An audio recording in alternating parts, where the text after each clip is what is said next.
नमस्कार, बहुत स्वागत आप सभी का। मैं आपके साथ हूं अब्दुल नबी हसन, लेकर हाजिर हूं आपका बेहद पसंदीदा शो खबर दिन भर। खबर दिन भर में दरअसल हम उन खबरों पर डालते हैं नजर जो आज की महत्वपूर्ण खबरों में शुमार रही हैं। कौन कौन सी आज की बड़ी खबरें रही हैं, जरा आपको बता देते हैं। सबसे पहले जब हम आज बात करेंगे, बात सियासी तूफान की करेंगे।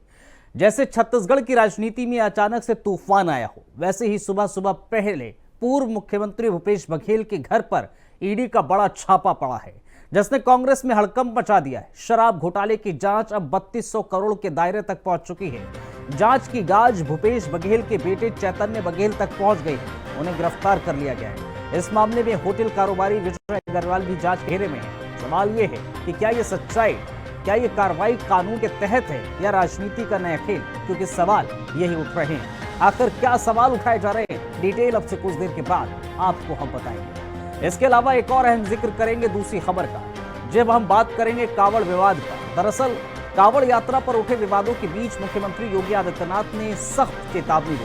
उन्होंने साफ कहा कि जो कांवड़ियों को आतंकी कह रहे हैं, वो देश की एकता को तोड़ने वाले छिपे हुए एजेंट हैं, लातों के भूत हैं, ये बातों से नहीं मानेंगे।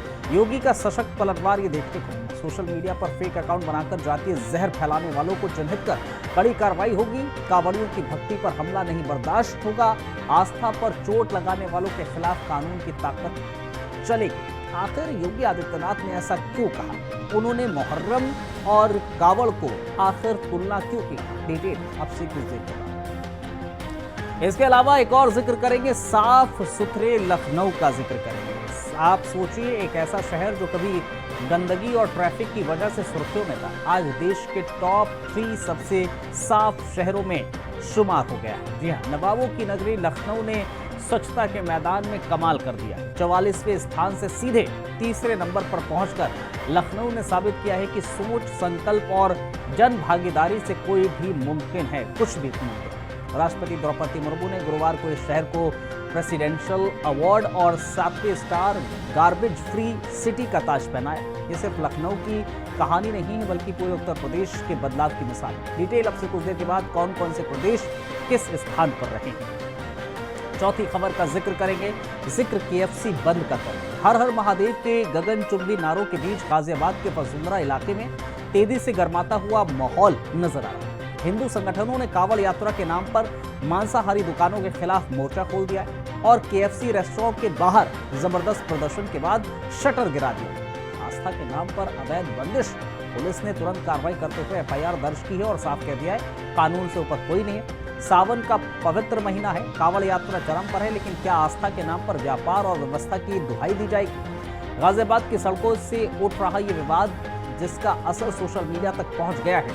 आखिर विवाद कहां से शुरू हुआ, कैसे शुरू हुआ, डिटेल अब से कुछ देखेगा। इसके अलावा आपको जाते जाते आज की एक और अहम खबर बताएंगे। 5वीं खबर, आसमानी आफत की। जब आसमान बरसता है तो पहाड़ टूट पड़ते हैं। आज देश के कई हिस्सों में बारिश नहीं, आफत बरस रही है। उत्तराखंड, हिमाचल की नदियां उफान पर, सड़कें बह रही हैं, पहाड़ दरक रहे हैं, जिंदगी थम गई है। लैंडस्लाइड से संपर्क टूट चुके हैं। सैकड़ों गांव में फंसे लोग, पर्यटक बेसहारा।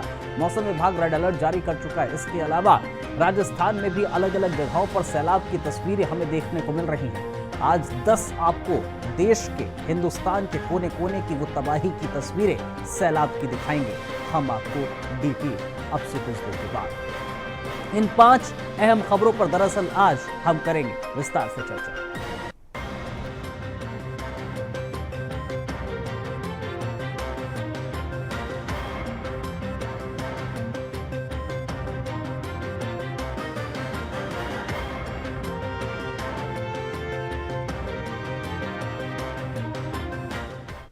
लेकिन सबसे पहले जब हम बात करेंगे, बात छत्तीसगढ़ की सियासत की करेंगे, क्योंकि छत्तीसगढ़ की सियासत में आज सुबह तड़के जैसे कोई बम फट गया हो।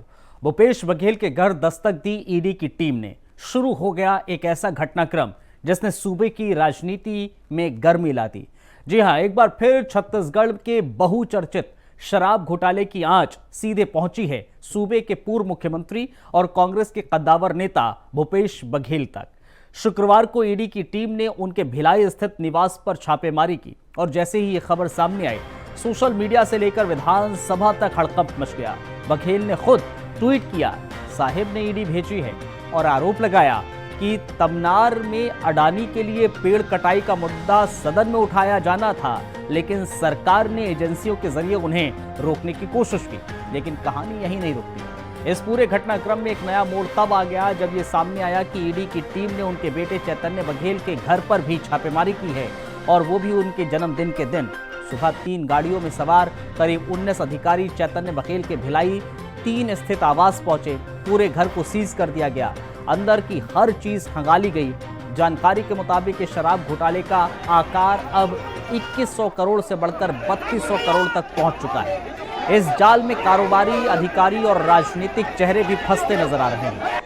होटल कारोबारी विजय अग्रवाल के ठिकानों पर भी पहले दिन दबिश दी गई, जिसके बघेल परिवार के करीबी रिश्ते माने जाते हैं। वहीं कांग्रेस पार्टी इसे पूरी तरह राजनीतिक साजिश बता रही है। दावा कर रही है पप्पू बंसल नाम के आरोपी के बयान पर यह पूरी कार्रवाई की जा रही है, जो खुद गैर जमानती वारंट का सामना कर रहा है लेकिन खुलेआम घूम रहा है।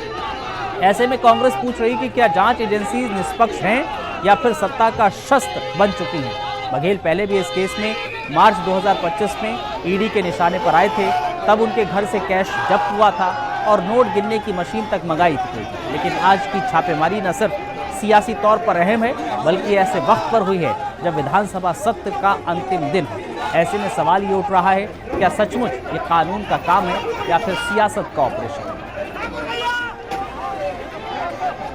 मुझे लगता है इससे ज्यादा प्रतिशोध की राजनीति और क्या होगी कि जब 11 साल पहले नरेंद्र मोदी जी इस देश के प्रधानमंत्री बने, तो 11 साल से इस सरकार ने अगर किसी केस का सबसे गहन जांच करने की कोशिश करी तो वो रॉबर्ट वाड्रा जी का मामला था। और उसके बावजूद ईडी को 11 साल लगे एक चार्जशीट फाइल करने में, और चार्जशीट उस ऐसे केस में, मनी लॉन्ड्रिंग की बातें उस ऐसे केस में की जा रही है जिसका मूल केस, जो प्रेडिकेट ऑफेंस है, उसमें जो जांच आयोग था उसको कोर्ट ने स्टे दिया, उसमें एफआईआर हुई, उसमें खट्टर सरकार ने एसआईटी गठित करी, वो कोई रिपोर्ट ही नहीं लेकर आ पाई। उसके चलते एक और एसआईटी पुनर्गठित करी गई, उसकी भी कोई रिपोर्ट नहीं आ पाई।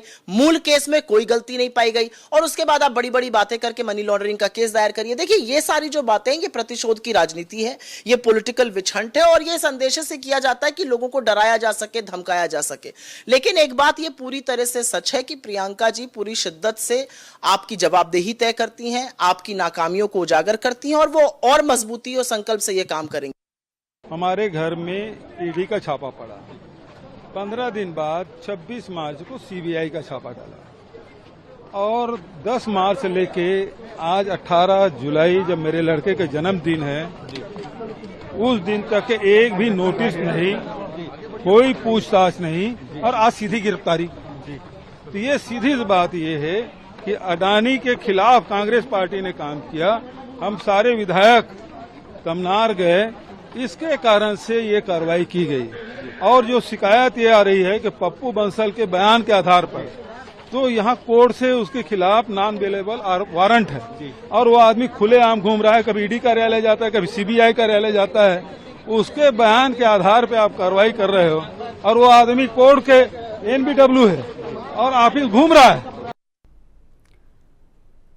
तो ईडी की छापेमारी पर अब सियासत तेज हो चली है छत्तीसगढ़ के भीतर। बढ़ते हैं आगे, एक और सियासी बयान का जिक्र करते हैं, वार का जिक्र करते हैं, बात कांवड़ियों की करते हैं। दरअसल क्या कांवड़ियों को आतंकी कहा जा सकता है? क्या श्रद्धा की राह पर चलने वाला कोई साधक उपद्रवी हो सकता है? यह सवाल अब महज बहस का मुद्दा नहीं, बल्कि आस्था का पर हमला भी है। और इस पर जवाब दिया है उत्तर प्रदेश के मुख्यमंत्री योगी आदित्यनाथ, वो भी अपने चिर परिचित आक्रामक अंदाज में। मुख्यमंत्री योगी आदित्यनाथ ने सावन के पावन महीने में कांवड़ यात्रा के बहाने उन पर सभी चेहरों को बेनकाब किया है जो देश की एकता को तोड़ने की साजिश में जुटे हैं। योगी आदित्यनाथ ने कहा है, जब कांवड़िए 400 किलोमीटर दूर जल लेने जाते हैं और भक्ति भाव से लौटते हैं, तब कुछ फेक अकाउंट वाले लोग सोशल मीडिया पर जातीय संघर्ष भड़काते हैं, कांवड़ियों को आतंकी बताते हैं और मीडिया ट्रायल करते हैं। यही नहीं, उन्होंने मुहर्रम का उदाहरण देते हुए बताया कि कैसे ताजिए की ऊंचाई बढ़ाकर हाई टेंशन तार की चपेट में आने से जौनपुर में 3 लोगों की जान चली गई। इसके बाद जब उपद्रव शुरू हुआ तो उन्होंने स्पष्ट आदेश दे दिया कि लाठी मारो, ये लातों के भूत है, बातों से नहीं माने। उन्होंने दो टूक कहा है कि इस पर किसी ने विरोध नहीं किया, क्योंकि कानून की भाषा अब सख्त होना चाहिए। योगी ने एक और घटना का जिक्र किया, जब आगजनी के बीच भगवा गमछा ओढ़े एक व्यक्ति के मुंह से अल्लाह शब्द निकल आता है, यहीं से साजिश की परतें खुल जाती हैं। सीएम ने कहा कि ऐसे लोग छिपे हुए एजेंट हैं जो सांप्रदायिक सौहार्द बिगाड़ने की चाल चलते हैं। ये वो लोग हैं जो जनजातीय समाज को भटकाने और फर्जी प्रोफाइल बनाकर डिजिटल नफरत फैलाने और भारत की आस्था को बार बार चोट पहुंचाने की कोशिश करते हैं। लेकिन सवाल दरअसल ये है कि आखिर मुख्यमंत्री योगी आदित्यनाथ को ये कहने की जरूरत क्यों पड़ गई कि मुहर्रम में जो लगातार उपद्रव होता है वो उपद्रवी हैं, और कावड़िए जिस तरह से कावड़ में भी कुछ अराजक तत्वों ने उपद्रव मचाया, उनकी कोई भी जिक्र नहीं किया जा सकता। हालांकि मानसिकता के खिलाफ प्रशासन चौकस है, इस बात का जरूर जिक्र करें। ऐसे हर एक व्यक्ति को चिन्हित कर कठोर कार्रवाई की जाएगी, इस बात का भी मुख्यमंत्री योगी आदित्यनाथ जिक्र करते हुए नजर आए। लेकिन सवाल घूम फिर कर यही निकलकर सामने आया कि आखिर मुख्यमंत्री योगी आदित्यनाथ ने इस तरह बयान आखिर क्यों दिया और क्यों ये कंपेयर किया। उत्तर प्रदेश में तो हम लोगों ने व्यवस्था भी बनाई हुई है कि वे अस्त्र शस्त्र से आप प्रदर्शन नहीं करेंगे, नहीं तो मुहर्रम का हर जुलूस उत्पात का, आगजनी का, तोड़फोड़ का कारण बनता था। बहन बेटियां सड़कों पर नहीं निकल पाती थी, कोई उस समय नहीं बोलता था। लेकिन दूसरी तरफ आपने इस बात को देखा होगा, कावड़ यात्रा चल रही है, समाज का सबसे यानी श्रमिक वर्ग से लेकर के उच्च वर्ग तक हर व्यक्ति इस अभियान के साथ जुड़ा हुआ, एकता का अद्भुत संगम, कोई भेदभाव नहीं, न जाति का भेद है, न क्षेत्र का भेद है, न वर्ग का भेद है, न मत का भेद है, न संप्रदाय का भेद है। हर हर बम बम बोलते हुए जाते हैं, 300-400 किलोमीटर पैदल जाते हैं, फिर वहां से जल लेकर के कावड़ को कंधे में रख करके फिर उसी प्रकार से उसी भक्ति भाव के साथ चलते हैं। इन सियासी खबरों के बाद अब जिक्र दरअसल एक अच्छी खबर के साथ। क्या आपने कभी किसी शहर को अपनी पहचान बदलते हुए देखा है? जहां पहले धूल उड़ा करती थी, अब वहां चमक बिखरती है। जहां पहले बदबू और गंदगी का बोलबाला था, वहां अब परफ्यूम की तरह बसी है स्वच्छता की महक। जी हां, हम बात कर रहे हैं नवाबों की नगरी लखनऊ की, जिसने कर दिखाया है वो करिश्मा जो कभी सिर्फ सपनों में था। देश के टॉप 3 सबसे साफ शहरों में अब लखनऊ का नाम है। 44वें स्थान से सीधा तीसरे नंबर पर पहुंचना कोई मामूली छलांग नहीं होती। ये एक सोच, संकल्प और सिस्टम का कमाल है। गुरुवार को राष्ट्रपति द्रौपदी मुर्मू ने खुद राजधानी लखनऊ को दिया प्रेसिडेंशियल अवार्ड, और इसी के साथ लखनऊ बन गया उत्तर भारत का पहला 7 स्टार GFC यानी कि गार्बेज फ्री सिटी शहर। सोचिए, जिस शहर को कभी ट्रैफिक, ठेले और ठहराव के लिए जाना जाता था, आज वही शहर है कचरा प्रबंधन की नई मिसाल। लेकिन रुकिए, ये कहानी सिर्फ लखनऊ की नहीं, ये कहानी है एक बदलते उत्तर प्रदेश की। क्योंकि अब सिर्फ कानून व्यवस्था नहीं, स्वच्छता में भी यूपी नंबर पर है। प्रयागराज बना है देश का सबसे स्वच्छ गंगा शहर। गोरखपुर को 1 नहीं 2 अवार्ड्स दिए गए हैं। आगरा को उभरता स्वच्छ शहर का दर्जा दिया गया है। यानी कि उत्तर प्रदेश के हर कोने में साफ सफाई की बयार बह रही है। महाकुंभ 2025 की तैयारियों को लेकर मिले स्वच्छ महाकुंभ अवार्ड ने इस लिस्ट को और भी ऐतिहासिक बना दिया। अब सवाल यह है कि आखिर कैसे हुआ ये कमाल? कोई जादू हुआ लखनऊ की गलियों में, या कोई गुप्त हथियार इस्तेमाल किया गया? तो आपको ये बता दें, ये जादू नहीं, ये है जन भागीदारी, ये है प्रशासनिक इच्छा शक्ति, और ये है कड़े मॉनिटरिंग का रिजल्ट। उत्तर प्रदेश के शहरी विकास मंत्री ए के शर्मा ये बताते हैं कि ये सम्मान सिर्फ सरकार का नहीं, उन लाखों सफाई कर्मचारियों, नगर निगमों और हर उस नागरिक का है जिसने स्वच्छ भारत को अपना सपना बनाया। वहीं SDN शहरी मिशन के निदेशक अनुज कुमार झा ने भी कहा है कि सिर्फ 1 साल में डोर टू डोर कलेक्शन 48% से बढ़कर 62% हो गया। अब अपशिष्ट प्रोसेसिंग 85% से ऊपर पहुंच गई। दृश्याम स्वच्छता में यूपी ने महाराष्ट्र और केरल जैसे राज्यों को भी पीछे छोड़ दिया। अब जरा आंकड़ों पर नजर डालिए। देश के 20 सबसे स्वच्छ बड़े शहरों में 6 उत्तर प्रदेश से हैं। प्रयागराज से जहां गंगा नदी की पवित्रता को बनाए रखने में ऐतिहासिक काम किया है, वहीं गोरखपुर ने 3 से 10 लाख की आबादी वर्ग में 4था स्थान और सफाई मित्र सुरक्षा में 3रा स्थान पाया। आगरा ने भी 5 स्टार GFC रेटिंग के साथ अपने सफर को नई ऊंचाइयों पर पहुंचाया। मुरादाबाद, बिजनौर, शमशाबाद जैसे शहरों ने भी राष्ट्रीय रैंकिंग में शानदार पोजीशन हासिल की। अब एक पल के लिए सोचिए, ये वही यूपी है जो कभी गड्ढों, कचरे, गंदगी के लिए चर्चाओं में रहता था, और आज वही प्रदेश बन गया है भारत का स्वच्छता चैंपियन। ये सिर्फ अवार्ड नहीं है, ये है एक नई सोच का सम्मान, ये है एक बदलती हुई पहचान पर मोहर, और ये कहानी यही खत्म नहीं होती है। ये कहानी आगे यूं ही बढ़ती रहती।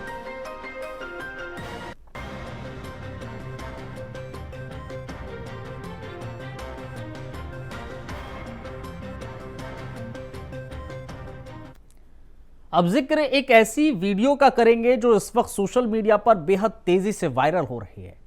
दरअसल हर हर महादेव के गगनचुम्बी नारों के बीच गाजियाबाद के पौष इलाके वसुंधरा में उस वक्त माहौल अचानक से गर्मा गया जब भगवा गमछाधारी युवाओं की भीड़ एक KFC रेस्टोरेंट के बाहर जुटी और देखते ही देखते शटर गिरा दिया गया। कांवड़ यात्रा के चलते हिंदू संगठनों ने मांसाहारी दुकानों के खिलाफ मोर्चा खोल दिया, लेकिन इस बार बात सिर्फ विरोध तक नहीं रुकी, बाकायदा रेस्टोरेंट को बंद कराया गया। नारेबाजी करना और फिर सोशल मीडिया पर वीडियो वायरल करना, ये पूरा घटनाक्रम अब कानून की जद में है। गाजियाबाद पुलिस ने हिंदू रक्षा दल के कार्यकर्ताओं पर FIR दर्ज कर दी है और चेतावनी दी है, आस्था की आड़ में अराजकता बर्दाश्त नहीं की जाएगी। सावन का पावन महीना है, कांवड़ यात्रा चरम पर है और आस्था के सम्मान के नाम पर कुछ लोग सड़कों पर नियम अपने हाथ में ले रहे हैं। प्रदर्शनकारियों की मांग है कि कांवड़ मार्ग के किनारे मांसाहारी पर पूर्ण प्रतिबंध लगे, खासकर KFC जैसे फूड्स आउटलेट को बंद किया जाए, क्योंकि इससे कांवड़ियों की भावनाएं आहत होती। लेकिन पुलिस का कहना है कि आस्था जरूरी है पर कानून सर्वोपरि। घटना की पुष्टि करते हुए ACP अभिषेक श्रीवास्तव ने बताया है कि प्रदर्शन के दौरान युवाओं ने एक KFC आउटलेट को जबरन बंद करवाया, लेकिन पुलिस ने तत्काल मौके पर पहुंचकर हालात को काबू किया, दुकान दोबारा खुलवा दी। पर आरोपियों की पहचान की जा रही है, उनके खिलाफ विधिवत कार्रवाई भी की जा रही है। दिलचस्प बात तो यह है कि इस घटना के बाद आसपास के कई अन्य मांसाहारी रेस्टोरेंट जैसे नज़ीर फूड्स के बाहर भी विरोध देखा गया। यानी ये सिर्फ एक प्रदर्शन नहीं, एक ट्रेंड बनता जा रहा है। सवाल यह है कि क्या सावन में धार्मिक आस्था के नाम पर व्यापारिक स्वतंत्रता और कानून को दरकिनार किया जा सकता है, और अगर हाँ तो फिर हर धार्मिक अवसर पर कानून के लिए नई छूट तय होगी। फिलहाल पुलिस का रुख सख्त है, मामले की छानबीन जारी है, लेकिन ये घटना एक बार फिर दिखा रही है कि अब आस्था और व्यवस्था आमने सामने होंगी तो टकराव तय है। सर हमने बात करी थी उनसे, उन्हें पता है कि आज हमें यहाँ पे प्रशासन पे यहाँ पर हम लोग प्रदर्शन करने वाले हैं। लिखित में नहीं सर, हमारी उनसे हम लोग क्योंकि यहाँ पर बहुत ज्यादा एक्टिव रहते हैं तो हमारा उनसे रोज मिलना रहता है, तो ये हम करते हैं। कांवड़ मार्ग के बीच में जी जी सर 100 मीटर दूर है पंडाल, 100 मीटर दूर है पंडाल है सर। आप यहाँ से अब सर आप कैलकुलेट कर लीजिए। लेकिन सर वो चीज ये लोग नहीं समझ रहे हैं सर। आप भी एक हिंदू है, सब एक हिंदू है, फिर भी सवाल उठाया जाता है हिंदुओं पे जब वो प्रदर्शन करते हैं, जब वो किसी पे सवाल उठाते हैं, किसी गलत चीज पे सवाल उठाते हैं। अब जिक्र आसमानी आफत का। जब आसमान बरसता है तो पहाड़ टूट पड़ते हैं। देश के कई राज्यों में बारिश नहीं, आफत बरस रही है। उत्तराखंड और हिमाचल में नदियां उफान पर हैं, सड़कें बह रही हैं, पहाड़ दरक रहे हैं और जिंदगी थम सी गई है। लैंडस्लाइड से रास्ते बंद हैं, सैकड़ों गांवों का संपर्क टूटा है, पर्यटक फंसे हुए हैं। पहली बारिश ने ही वो तबाही मचा दी जिससे अंदाजा ये लगाया जा सकता है कि आने वाले एक दिन कैसे हो। इस वक्त की तस्वीरें भी ये बयां कर रही हैं कि भयावह दिन हो चुके हैं। राजस्थान से लेकर कोने कोने तक हर तरफ पानी ही पानी नजर आ रहा है और लोग इस पानी की जद में समय नजर आ रहे हैं। अब आपको हम कुछ तस्वीरें दिखाते हैं। दरअसल आपको हम 10 अलग अलग तस्वीरें दिखाएंगे। उन तस्वीरों के जरिए समझिएगा कि आखिर स्थिति कैसी है। सबसे पहली तस्वीर अब हम आपको दिखाते हैं।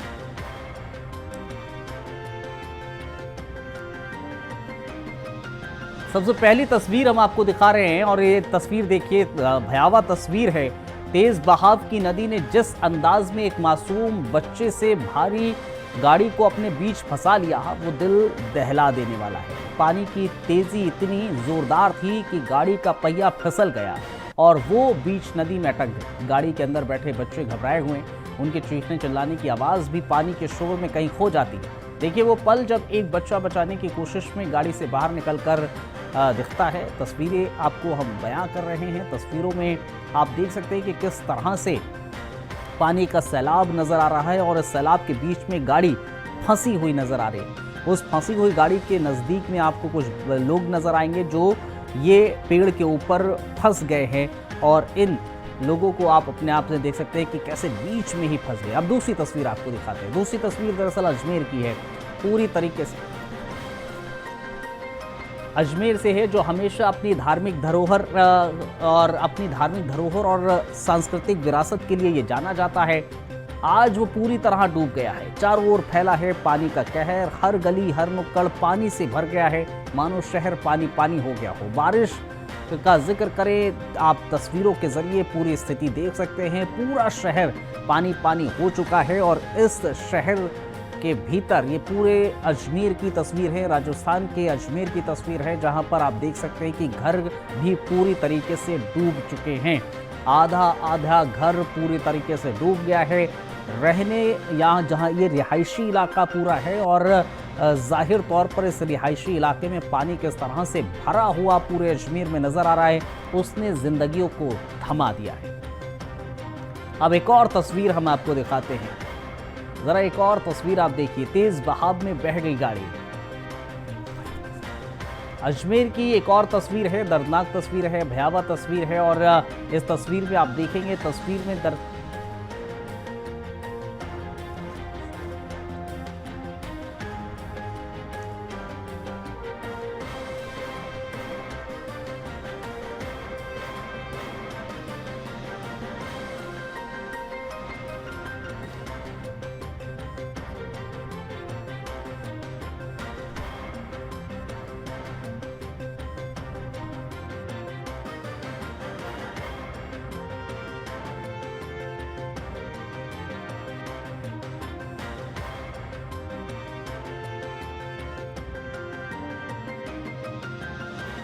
हॉस्पिटल के भीतर तक पानी पूरी तरीके से घुस गया है। लोग हॉस्पिटल में दरअसल पहुंचते हैं, लेकिन आप तस्वीरों के जरिए देख रहे हैं किस तरह से पहुंच रहे हैं। अस्पताल के भीतर तक पानी दरअसल चला गया है। अब एक और तस्वीर आपको दिखाते हैं, आपको पांचवी तस्वीर दिखाते हैं। एक और तस्वीर दरअसल आप देखिए कि किस तरह से सैलाब पूरी तरीके से नजर आ रहा है और इस सैलाब पानी का तेज बहाव नजर आ रहा है। इस बहाव में अपने आप में अंदाजा आप लगा सकते हैं कि इतना तेज बहाव है, इसमें किस तरह लोगों की मुश्किलात होने वाली हैं। लोग कैसे नजर आ रहे हैं आपको और बचने की कोशिश कर रहे हैं। और आप अब ये भी तस्वीर देखिए ज़रा, तस्वीर कैसे बाइक जो है वो भी पूरी तरीके से तैरती हुई नजर आ रही है। एक और तस्वीर अब हम आपको दिखाते हैं।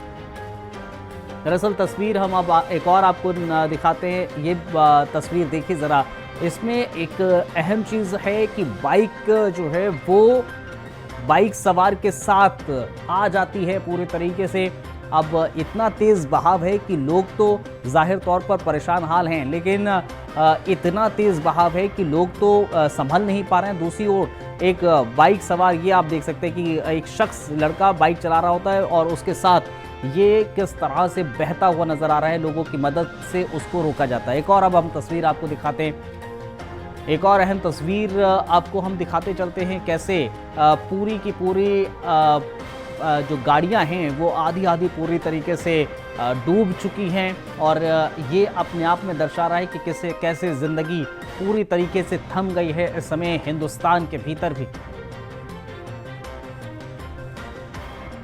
हिंदुस्तान के भीतर भी कैसे पानी शहर की सड़कों पर कब्जा जमा लिया है। गाड़ियां जैसे डूब गई हों समंदर में। तेज तेज बारिश और बढ़ते जलस्तर ने यातायात पूरी तरीके से रोक दिया है। घंटों लोग जाम में फंसे हुए नजर आ रहे हैं। रास्ते में खड़े वाहन किसी जहाज की तरह पानी में डूबे हुए ये नजर आ रहे हैं। आम लोगों की मुश्किलें बढ़ चुकी हैं। इसके जरिए आप तस्वीरें देख सकते हैं। आठवीं अब तस्वीर हम आपको दिखाते हैं।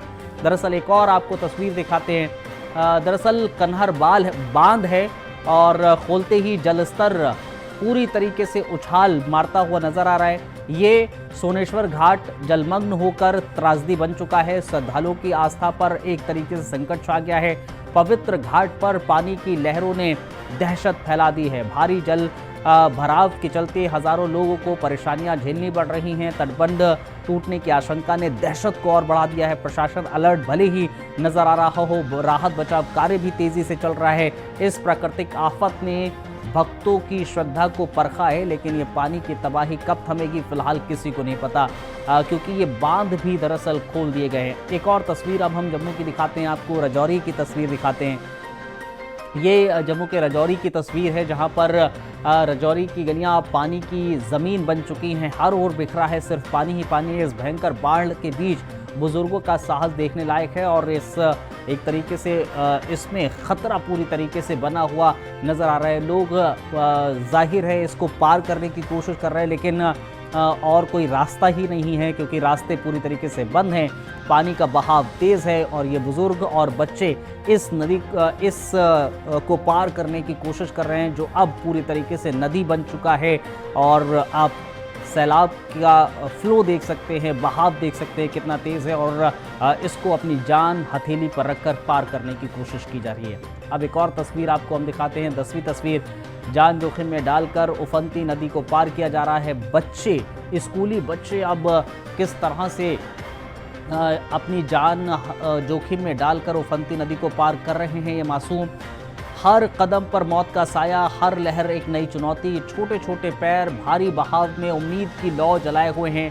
देखिए कैसे ये नन्हे नायक एक दूसरे का सहारा बनकर मौत से लड़ रहे हैं, पर उनकी हिम्मत और जज्बा कहता है चाहे कितना भी कहर हो हम डूबेंगे नहीं। तस्वीर नहीं, एक जिंदा दिली की कहानी है जो आपको हिला कर रख देगी और ये प्रशासन को भी चेताती है कि आखिर जो स्थितियां इस समय बनी हैं उसमें भी स्कूलों के बच्चों की स्थिति इस समय बहुत ज़्यादा गंभीर नज़र आ रही है, क्योंकि जो सड़कें हैं जहां से लोग गुजरते हैं अब वो पानी का सैलाब बन चुकी हैं और ये बहाव के बीच बच्चे इसको पार करते हुए नजर आ रहे हैं।